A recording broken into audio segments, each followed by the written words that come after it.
नमस्कार दोस्तों, मैं विजय सैनी, भारतीय राष्ट्रीय सलाहकार समिति सदस्य, अखिल भारतीय परिवार पार्टी। दोस्तों, आज 8 जनवरी 2021 को इस समय हम Rashtrapati Bhavan north block south block के करीब और संसद भवन के सामने खड़े हैं। आज ये वीडियो बनाने का मेन मकसद सिर्फ एक ही है। आपने सुना होगा कि इस समय हमारे देश के अंदर राजनीतिक अस्थिरता चल रही है। किसान परेशान, जवान परेशान, बेरोजगार, शिक्षा सब समस्याओं से ग्रस्त है।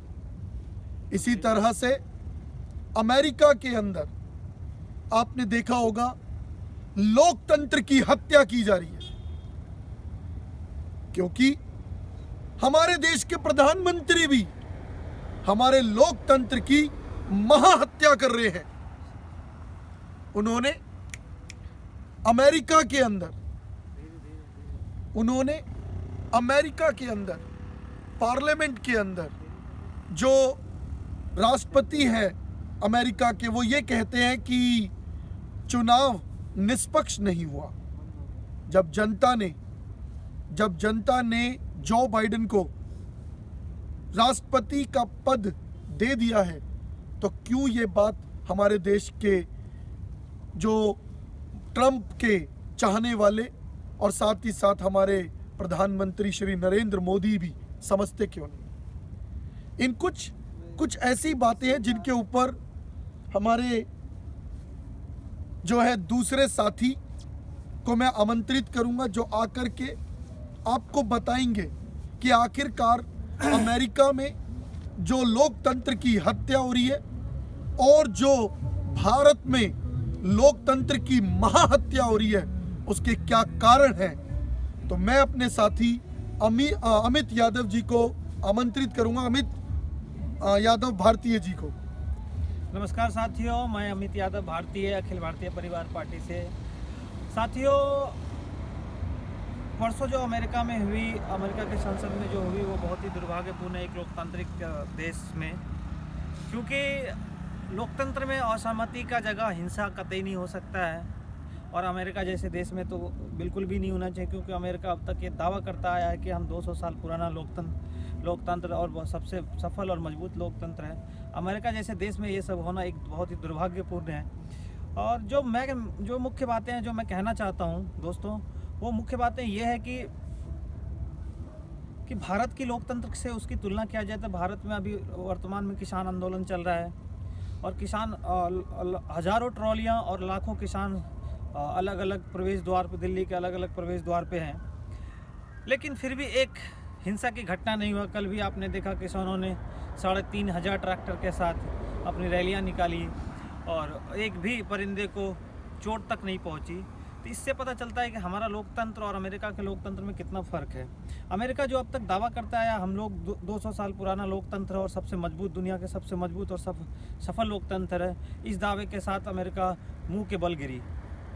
और सबसे बड़ी बात साथियों ये है कि हम दुनिया के दूसरी सबसे बड़ी आबादी वाला देश हैं, और चीन हमसे पहले आता है, और चीन में आप लोग जानते हैं डेमोक्रेसी नाम का कोई चीज़ ही नहीं है। और हमारे देश में जो डेमोक्रेसी है बिल्कुल सफल और स्वस्थ डेमोक्रेसी है, और हम लोग बहुत भाग्यशाली हैं कि इस सफल और स्वस्थ डेमोक्रेसी का हिस्सा हैं। जय हिंद, जय भारत।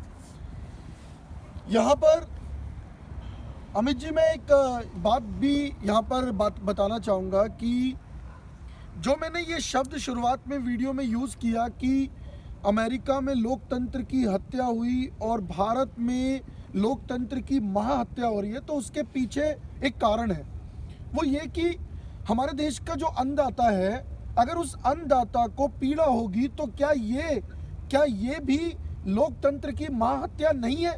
देखिए, पीड़ा होना और लोकतांत्रिक ढंग से लोगों को संवैधानिक रूप से प्रदर्शन करने का अधिकार जो है, अगर सरकार के द्वारा छीना जाता है उनके ऊपर, कोई चार्जेस किए जाते हैं, गोलियां चलाई जाती है, तो दैट मीन्स ये लोकतंत्र का सही रूप में ये लोकतंत्र की हत्या मानी जाएगी। क्योंकि हमारे किसान भाई लोकतंत्र के मूल्यों को समझते हैं, इसलिए आज वो 1.5 महीने से अलग अलग दिल्ली के अलग अलग प्रवेश द्वार पे बैठे हुए हैं अपनी मांगों को तो लेके। इसका अर्थ ये कहा जाएगा कि किसान तो लोकतंत्र को सही मायने में समझ रहे हैं, तो बिल्कुल, क्या बिल्कुल क्या समझ रहे हैं। सरकार हमारी बात को लोकतंत्र की भाषा में समझ रही है? देखिए, किसान जो लोकतंत्र के मायने को समझते हैं, और मैं आपके इस वक्तव्य के माध्यम से पश्चिमी देशों को एक संदेश देना चाहता हूं कि पश्चिमी देशों के लोग हमारे देश के किसानों को थोड़े अनपढ़ और या फिर कम पढ़े लिखे समझते हैं। तो पश्चिमी देश जो अमेरिका में परसों हुई एक हिंसक झड़प हुई, डोनाल्ड ट्रंप के समर्थकों ने अमेरिका के संसद में जाके तोड़फोड़ की, हिंसा की, तो उनको ये समझ में आना चाहिए कि जिनको आप अनपढ़ करते हैं, अनपढ़ कहते हैं, जिनको आप कम पढ़ा लिखा समझते हैं भारतीय किसान को, वो लोकतंत्र की मूल्यों को, आदर्शों को मानते हुए वो 1.5 महीने से प्रदर्शन किए हैं। देखिए, एक भी हिंसा नहीं। ये कितनी बहुत मतलब काबिले तारीफ बात है भारत के किसानों के लिए कि हमने और हमारे देश के किसानों ने, लाखों किसानों ने आंदोलन किया हुआ है, परंतु कोई भी हिंसक कार्रवाई नहीं की।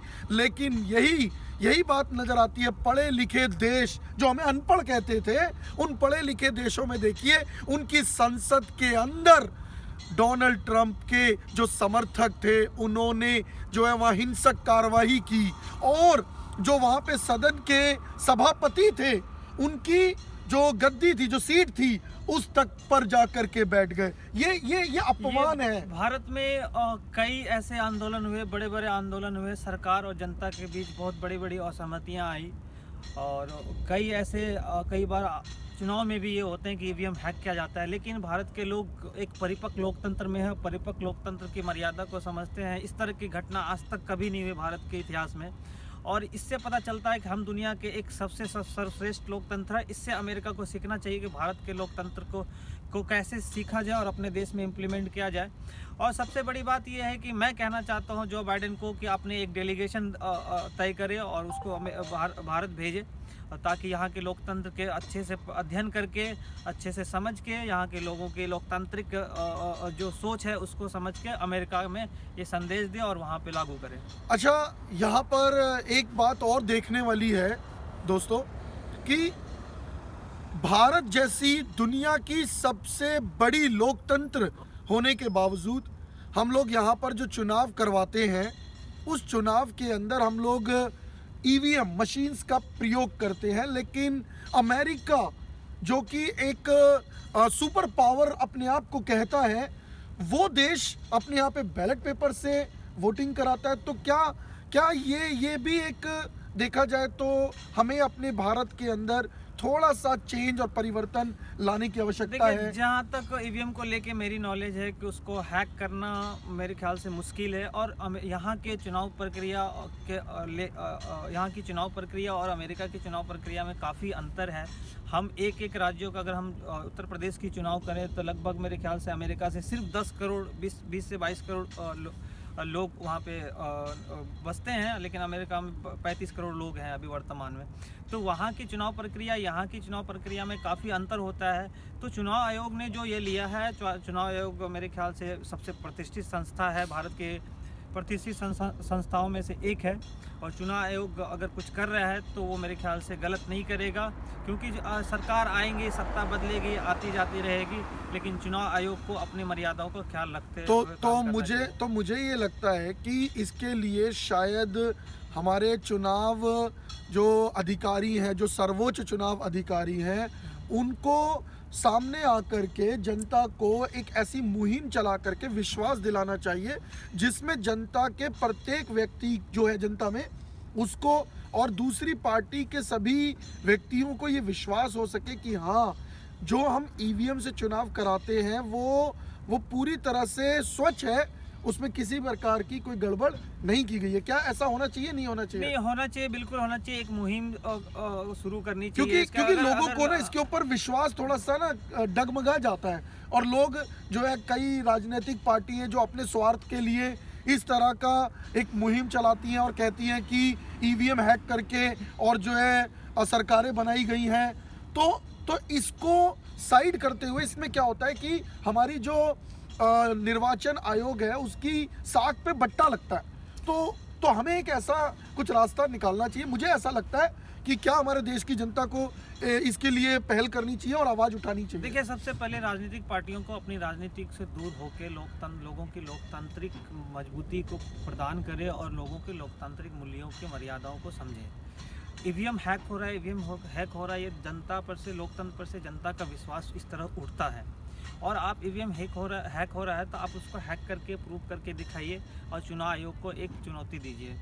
और दूसरी बात, आपने कहा कि इसका कोई दूसरा रास्ता है। दूसरा रास्ता ये है कि वीवीपैट का इस्तेमाल पिछले 2-3 चुनावों से चुनाव आयोग कर रही है, तो उसका ये रास्ता था और ये मुझे ख्याल से सबसे बढ़िया रास्ता है। और चुनाव आयोग हमारे बहुत ही इंटेलेक्चुअल, बहुत ही ब्रिलियंट लोग बैठे होते हैं, तो वो समझते हैं, भारत के लोगों की भावनाओं को समझते हैं और उसको ध्यान में रखते हुए उन्होंने उपाय किया और आगे भी ऐसा कुछ होगा तो वो ज़रूर उपाय करेंगे। बहुत बढ़िया रहा।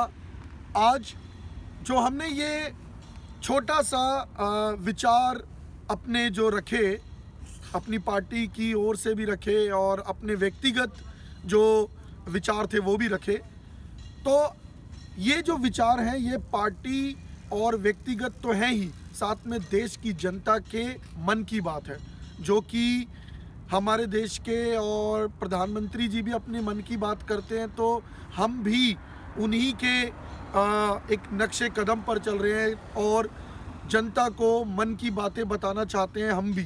क्योंकि हम ये देखा है, मैंने अक्सर ये देखा है कि प्रधानमंत्री जी जब मन की बात करके चले जाते हैं तो अक्सर लोग ये कहते हैं कि आपने तो अपनी मन की बात कर दी, हमारे भी तो मन की बात जानिए। तो हम जनता के प्रतिनिधि बन करके हम अपनी बात को रख रहे हैं और आने वाला समय भारत की जो संविधान है और जो भारत की जो प्रतिष्ठा है उसको बढ़ाएगा। जैसे कि अमेरिका में हुआ वो बहुत शर्मनाक था, लोकतंत्र की सच में हत्या थी, जो गलत था। ऐसा कभी भी किसी भी देश के अंदर नहीं होना चाहिए। इसी के साथ हम अपनी बात को ख़त्म करते हैं। जय हिंद, जय भारत।